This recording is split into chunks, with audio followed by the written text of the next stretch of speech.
जिस आर्ट को आप परफॉर्म करते हैं, जिसको आप बोलते हैं कि एक आर्ट है और इसको सीखना चाहिए, आप इसको काफ़ी बढ़ चढ़ के प्रमोट भी करते हैं, यस। लोगों को बताने की कोशिश करते हैं। इसके लिए क्या माइंड का स्ट्रांग होना किसी भी आदमी का ज़रूरी है या क्या एलिजिबिलिटी है? तो देखिए, अगर सिर्फ मेंटलिज्म की बात कर जी। रहे हैं आप, तो हर इंसान जो अच्छी प्रेजेंटेशन कर सकता है वो सीख सकता है। जरूरी नहीं अच्छी प्रेजेंटेशन, बट आपको थोड़ा बोलने का स्किल आना चाहिए। समझ गया। ये मैजिक का ही पार्ट है। हुँ। और मैजिक के बारे में एक बात कही जाती है, अ magician is an actor who is playing a character of a magician.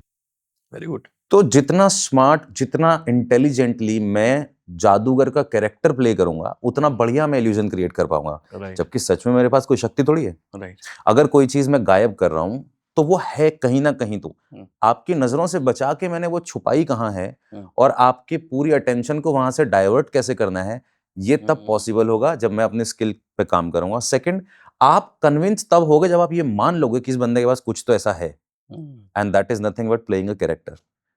Agree. तो a magician is an actor. हुँ, तो कोई भी सीख सकता है, तो ठीक अपने है, स्किल्स पे काम करके। बिल्कुल सही। अभी इसमें एक चीज़ और आपने जो जोड़ी कि जो जिसके लिए आप पॉपुलर भी हैं, हाइपो गुरु के नाम से, हिप्नो गुरु, हिप्नो गुरु, हिप्नोसिस, यस। हिप्नोसिस के लिए। तो हिप्नोसिस और मेंटलिज्म दोनों में क्या डिफरेंस है?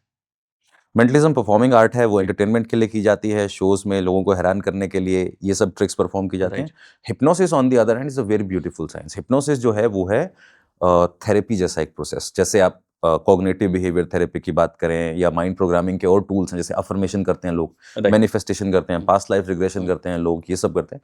सो ये सारी चीजें हिप्नोसिस का ही पार्ट हैं। अफर्मेशन, अपने आप को ऑटो सजेशन देना, हुँ, मन में कोई बात पॉजिटिवली रिपीट करना, ये हिप्नोसिस का पार्ट है, वहीं से आया है।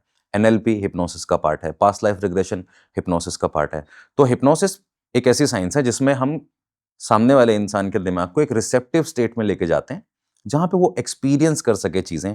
जैसे इमेजिनेशन कराई जाती है, जैसे जैसे हम लोग एक्टिंग स्कूल्स में जब कभी मैं लेक्चर लेता हूँ, तो क्रिएटिव विजुअलाइजेशन के ऊपर जब मेरा लेक्चर होता है, तो उसमें हम क्या करते हैं, कोई सीन को क्रिएट करने से पहले यही बोलते हैं ना कि इसका कोई सोर्स ढूंढ के लाओ। हुँ, सोचो ऐसा हो गया है, अभी तुम्हें सैड होना है तो कैसे होना है, हुँ, खुश होना है तो बेसिकली वहां पे ना बहुत हल्के स्तर पे हिप्नोसिस ही यूज हो रहा है। तो आप, हम जब थेरेपी के लिए करते हैं, तो समझ गया। किसी को ऐसे स्टेट में ले जाते हैं हुँ, जहां वो स्तर बढ़ जाता है, हुँ, और फिर उसकी जो भी है स्ट्रेस, एंजाइटी, डिप्रेशन, जो भी उसके पैटर्न्स हैं, जो उसकी हैबिट्स हैं, जो उसके एडिक्शंस हैं, हम उसको तोड़ सकते हैं, उन पे काम कर सकते हैं, और ज्यादा इफेक्टिवली एंड क्विकली रिजल्ट आता है। So it's a science, it's pure therapeutic science. Right.